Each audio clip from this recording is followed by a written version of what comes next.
Now let's see how to install Git. So the first step is you go to the website github.com/join. You go to this web page github.com/join. Here it is. Okay, so here if you go there, you are going to see this web page. I just taken the screenshot of it. Now let's see the entire screenshot here, so you can minimize it. Okay, now if you observe it, so you'll be asked some information. It might not be visible for you. I'll read it out for you. They'll ask you to create a personal account. Now why are you creating this account?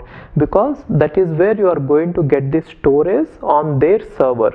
Okay, once you create an account, for you some space will be allocated on their servers, so that later when you try to store your code, that will be stored in that server, and so everyone can collaborate it. So it is nothing like a centralized server. So many organizations will have it.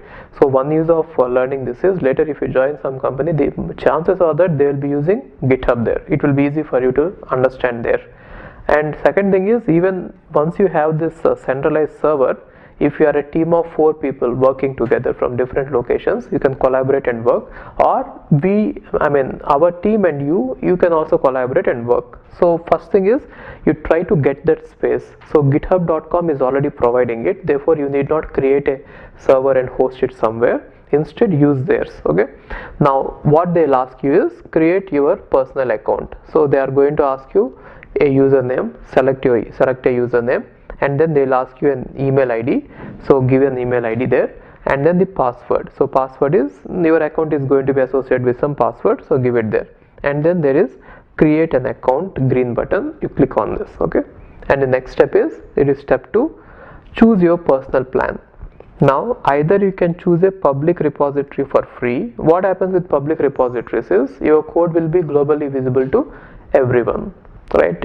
And or if you want a private repository, which means if you don't want anyone to look at your code, then you might have to pay some rent, $7 per month. So you can choose either the first plan or second plan. My suggestion, go with the first plan, right? So unlimited public repository, let others see it. Anyway, it is not a confidential code that you are going to write. Okay, and then there is one more option. If you have an organization, if it is a company, then most of the companies also use this. You can pay some extra money and they will set up a separate account for you in such a way that only your company employees will be able to look at the code, and this will not be globally visible to everyone. So, and also they will give you some backups as well. So that is all about the organization setup. But for you, just take the unlimited public repository. Okay, then you can click on continue. You will go to the step 3. Anyway, step 3 is not a compulsory thing. Okay, go to the step 3. Now step 3 is not a very you can also skip this step, but what they are trying to ask you here is, how would you describe your level of programming experience? So the first line is, see, even if it is not visible, don't worry, go to the website, there you will see all these steps. So how would you describe the level of your experience? So you can choose the option, either if you are very experienced in coding, you can choose very experienced, otherwise somewhat experienced, or totally new to programming. And what do you plan to use the GitHub for? Now why are you using the GitHub? Either for development or school project or research or project management. You can choose anything. I think you can choose school project. And which is the closest to you, how you would describe yourself? Which is the closest to how you would describe yourself? I am a professional, I am a student, I am a hobbyist. You can choose I am a student, and then you can submit. Got it?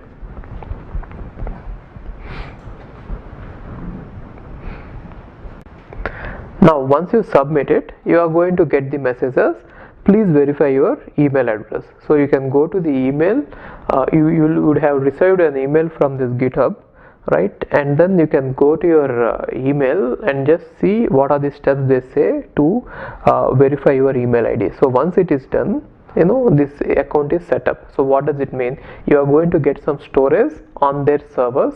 Now you can host your code there and everyone can collaborate and work. Now before going ahead, you might have to do some other steps. We shall see all those steps, but for now you got this space on this server. Okay, fine. Now before connecting to the server and updating or downloading the code, what you should do is download the software which is a kind of client here. Okay, so about this in detail you will understand later. For now you follow these steps. What you should do is you have to download this Git software and you have to install it on your computer, and later this software and the server wherever you are going to host, they are both going to communicate. So we shall see later in detail how the communication happens, but for now you just follow these steps and install it. Even if you don't understand what is happening here, you are just installing a software. Later this software will be useful. I'll explain you later. Okay, so what are the steps is, one is sudo apt-get update. So why is it done? In order to just upgrade the or update the repository list file. And the second one is sudo apt-get install git. So it is going to get the repository and it is going to get all the packages and it is going to install the Git software. And now once it is done, if you want to check whether the installation is done properly or not, you can type this command at the command prompt, git -- version. So once you type this command, you are going to see git version 2.10.1. so this is the present git version. If you see this, it means that the software is installed.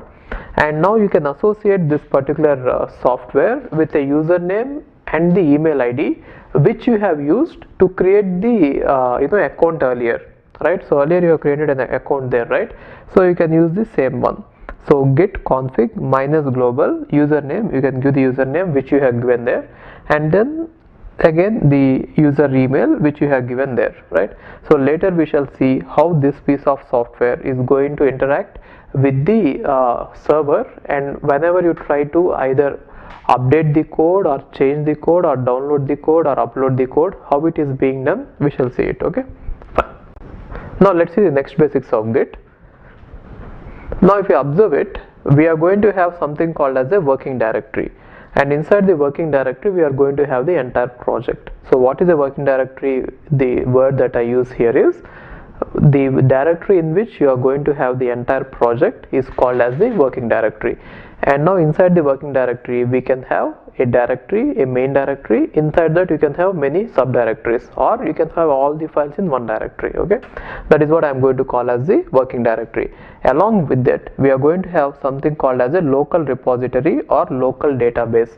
Now what is local repository is, whenever you make some changes in the working directory, you are supposed to send those changes to the local repository, and from the local repository we are going to send it to the global repository or the remote repository. So where will these spaces be created? This will be in your local computer, right? So why are we going to have a local databases? It will be useful to work on the code even when you are not online. Let us say you don't have internet connectivity and your main repository is somewhere else and you want to work on the code. Still you are going to have the entire code in your local repository. You can get the code into your working directory and you can work on it. Or if you want to work on any previous version also, you can get that version and you can work on it, right? Now what about this one? Whenever you make any changes, if you want those changes to be visible to other people, see, as long as the changes are in your computer, others will not be able to see it. Now if you want others to see it, push the changes to the global repository, right? So in our case, in our example, what is the global repository or remote repository we are using is the storage that you have created on the github.com. Therefore GitHub is going to provide us the global repository, and the local repository will be present in our computer, and the working directory is the directory in which we work on any version of the file. Got it? Any version of the project. Okay, now how to create the local repository is, global repository we shall see later. First let's see about the local repository. Now go into the working directory that you have chosen. Let us say the working directory is /user/ravi/some project. Okay, now get into that working directory and then give this command. Okay, git init. So when I say this init, git init, this command is going to create a local repository. Later you can make whatever changes you want to store, you can store in the local repository. Or if you have already written some code, see, this is when can you use this command is in order to start with the basics. Okay, let us say you have already set up the local repository using this command, and if you want to add some files to it which you have already written right earlier, then you can use git add -a. Now what is the difference between this one and this one is, using the first command the local repository will be created. Using the second command you are saying that you want to add whatever is present in the current working directory into the local repository, that is this one. And now here you are just saying that I want to add everything, but you have not yet added. Now finally, by giving this command git commit your message, leave out your message, we shall see it later. Now when you give the command git commit, then what happens is all the files present in the working directory will be moved into the local directory. So let's see the previous diagram. You'll understand from the previous diagram what I am trying to say. Let's see the previous diagram. In the previous diagram, if you see it, inside the local directory initially your code is going to be there. Now you have to send the entire code into the inside the working directory your code is there, you want to send the entire code into the local directory. Now how can you do it? First you create this space. How are you going to create this space? By the git init command. This space is created. Now if there are some files here, and if you want to send all these files here, now you have to choose which files you want to send into this, right? So for that you are going to use add command. Once you use the add command, you have chosen some of the files here to be added into this. Next you use the commit. Now by using the commit command, whatever you have chosen the files, they all will be stored in the local directory. Okay, let's go to the next slide. Now if you see this here, let us say you are working in the working directory and you have created some files, right? Now out of these files you can choose few of the files, only some files, to be added to the local directory, okay, or local repository. Now how can you do that is, you can use the command git add followed by the file name, or in case if you want to add all the files, then you can use -a. By writing -a, you are saying that whatever files are there in the working directory, you want to prepare them to be added to the local repository. Okay, now this is called as staging the files, right? Staging the files means getting or choosing some of the files to be sent into the local directory. Now whenever you do this, all the files which you have chosen will go into something called as staging area. Okay, now you are in staging area. Here you are going to write commit. Now from here when you write commit, what happens is whatever files you have chosen, they will be stored into the local repository. Got it? So what is the command we are going to use is git commit. Got it? Okay. Now what is the terminology we are using here is, one is called committed. Committed means data is safely stored in your local database. So whenever I use committed, whenever I say this file is committed, it means that that file is actually stored in your local database, right? From where? From the working directory. And the next one is modified. So whenever I am going to modify some file, and if I didn't save it yet, then that is where I say this file is modified. Okay, modified means you have changed the file but not committed it to the database yet. Now staged means in a directory you might have modified many files, but then you might have chosen only some of the files to be stored in the local repository, right? So that is called as staging. Staging means you have marked a modified file in its current version to go into your next version, right? So what does it mean? In your local directory you have modified many files, but then out of these files you have chosen or marked only few files to go into the next version from the current version, right? So that is where I say that these files are staged. Okay, fine.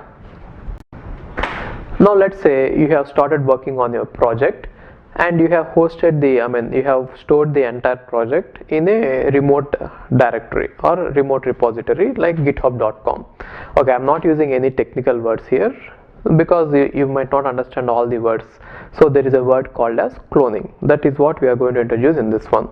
So now you have let's say uploaded, okay, you have uploaded all the code into this remote repository, and now you have given me the access to get it and check it. So how I'll do that is, Now I am going to use the command called as clone. So your project is going to be hosted, or you have already hosted somewhere, and you are supposed to give me the link. Let us say you have given me the link. Then I'll just type in my command prompt git clone your project's link. Then I am going to get your entire project downloaded. Okay.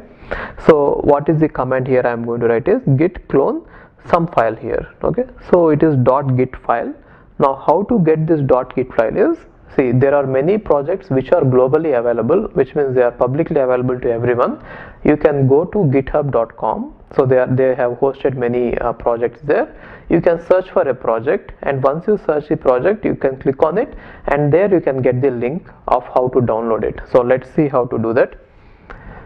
Now go to github.com and you can see, give any project. Let us say I am giving DCOS. DCOS is an open source project, and now if you click on DCOS here, see, so down you are going to see a link called as clone or download this project. Okay, here if you click on it, you are going to see the link which you want to. Using this link you can actually download. It is actually a .git file. Okay, so once you get this .git file, you can use clone command, and then you can get this entire project downloaded. Okay, so here I have copied it, and you can go to, you can replace here with this command, and you can give it to your command prompt. You are going to get the entire command. Got it? Okay. Now whenever you use this git clone with an URL, then everything is from the global directory is going to be downloaded into your local directory, right? So there your git is going to create something called as local database or local repository. So where it will be created is, now from whichever directory you have given this command, that will become the working directory. Inside this working directory, a new folder will be created by the name .git. Okay, so inside this folder .git, the local repository will be created, which means whatever is there about that project in the global directory or global repository in github.com, let us say if you are having it there, then everything will be downloaded onto this folder. Especially what will be present is the metadata will be present, as well as the code. So it will say how many versions are created, what is the present version, and what are the changes that have been done from one version to the other version, and why did they make the changes. Everything will be present in this .git folder. Got it? And I'll show you how to use this .git folder later. Okay, fine. Now let's see how to record the changes to the local repository. Okay, now whenever you create a file, and if you didn't mention anything about this file to the git, then this file is untracked according to the git. Okay, so that is where a new file is going to be, in the untracked, right? And if you want to add this particular file to the next version, then you have to take this file to the staged, right? So now by using the command git add followed by the file name, whichever file you are going to say, followed by the file name, that particular file which was untracked earlier will now be ready to be staged. Okay, will now be ready to be added to the next version. That is called as staged. Now what is staged? Whatever modifications you make, you need not apply every modification to the next version. Now whichever modifications you want to apply to the next version, you call all of them to be staged, right? So you are going to select some of the files whose modifications will be added to the next version, right? And that is what is called as staged.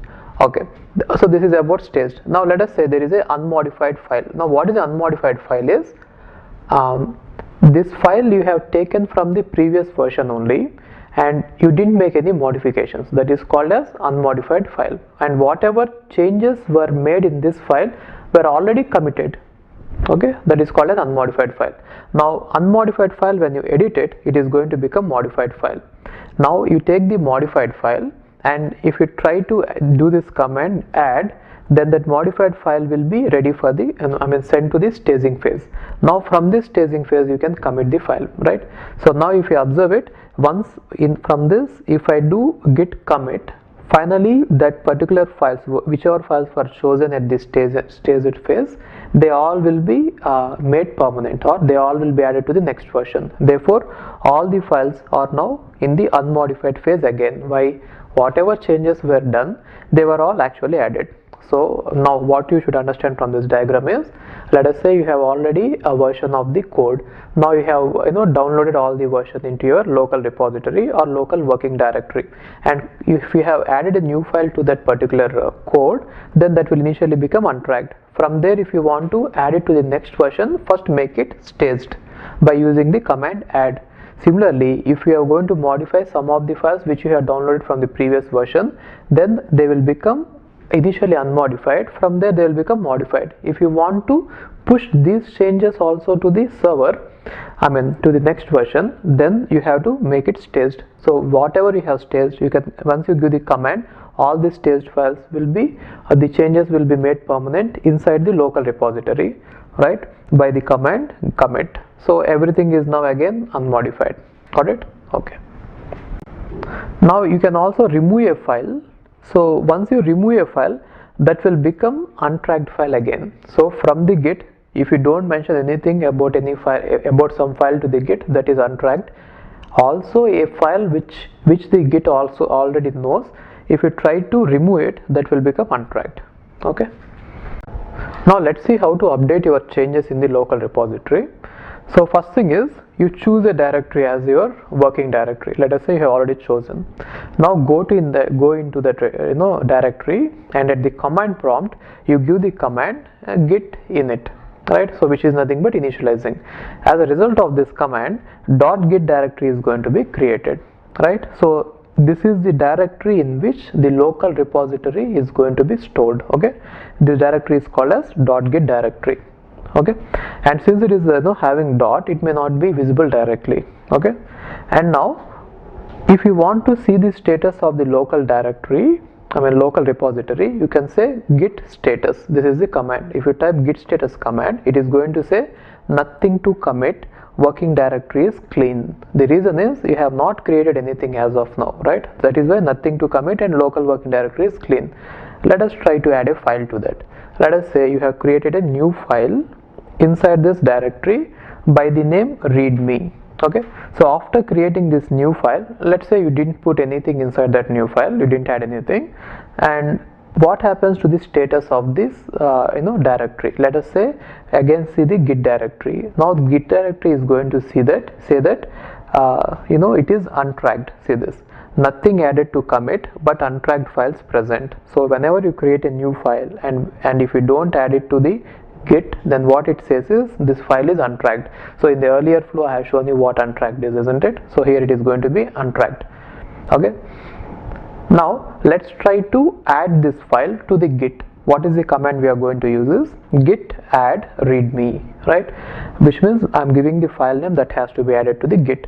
Now if I see the status of the Git, it will show that this particular file is now ready for the stage, or it is sent to the stage, and it can be committed. So now if you see this, so changes to be committed are there, and what are the changes to be committed? New file, readme, which means this readme file is now in the staged phase, which we have seen earlier. Okay, now let's try to modify one already existing file. Let us say simple.java is an existing file and which was present in the previous version also, right?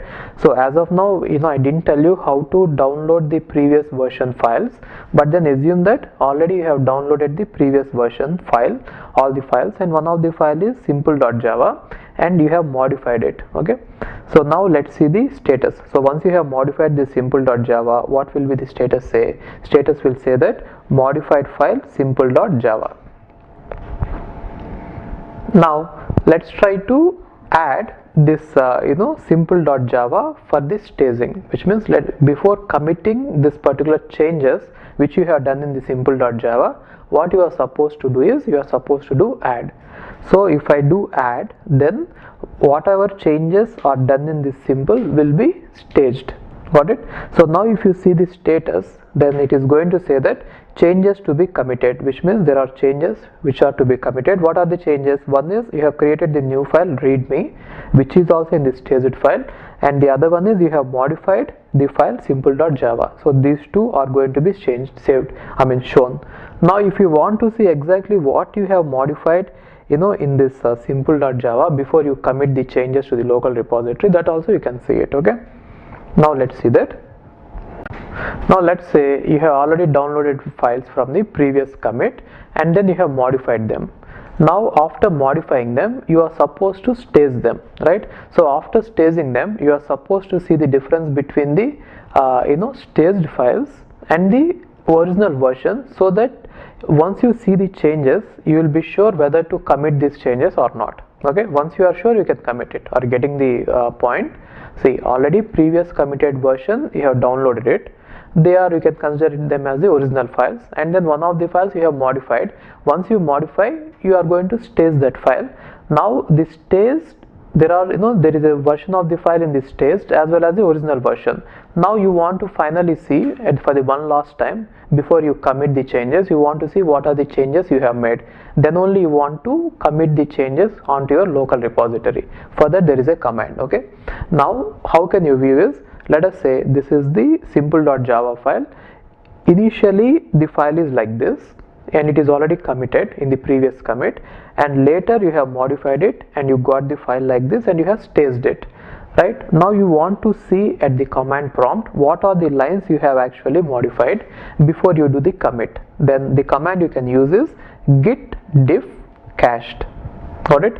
So if you do this command git diff cached, it is going to show you the differences between these two files. What is the original file and what are the changes that you have staged now for the next commit. Got it? So now it is going to show you clearly that, see, you have removed the line system.out.println hello world and you have added the line system.out.println hello java, right? See, this hello world is actually replaced with hello java. That is why it is showing that you have removed this line and you have added this line. That is how it is going to show you the difference. Now if you look at this command git diff cached, actually there are two more similar commands. You can Google them out. I mean, they are not very important as of now. That is why I am not teaching now, but then if you are interested, you can Google them out. One is git diff head is there and the other one is normal git diff is there, right? So you can Google out what they are going to give you. Okay, fine. Now after you have seen all the changes that you have done, right, if you are okay with that, if you want to create a new commit, which means the next version, and if you want to store those changes to the local repository in the .git directory, then you can use the command git commit. So any files you have created or modified that you haven't run git add on since you edited them won't go in this commit, which means if you before running this command, whatever changes you didn't do with git add, see, you might have changed many files, but then if you don't add them, if you don't do git add, they all won't go in the next commit. So what will go in the commit? Only the changes which you have done and also specified the git add, right? Only those changes will go into the next commit. Got it? Okay. Now why do you do generally commit? So whenever you make any changes, right? So why do you do any changes? To add new features to the software. Then it is always better that whenever you do a new commit, whenever you try to create a new version, the next commit version, then it is always better to give the message saying that this is the difference from the previous version to the present version. For example, you have written some code and for the next version you have added some piece of code. Let us say that piece of code added is a video player.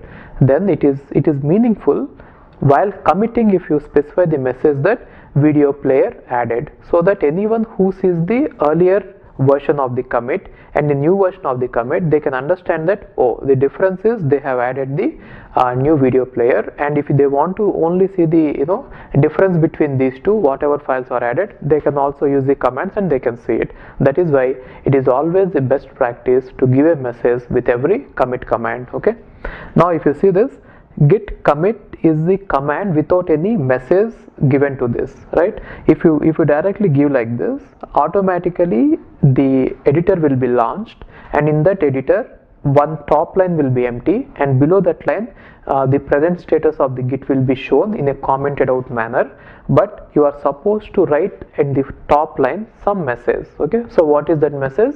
That is meaningful, right? Or if you don't want this process to happen, you can directly give the command git commit -m followed by your message, right? If you give this message also while giving the commit command, it will unnecessarily not launch the editor. Okay, anyway, it is a better practice or the best practice to give the message with the commit command. Okay, fine.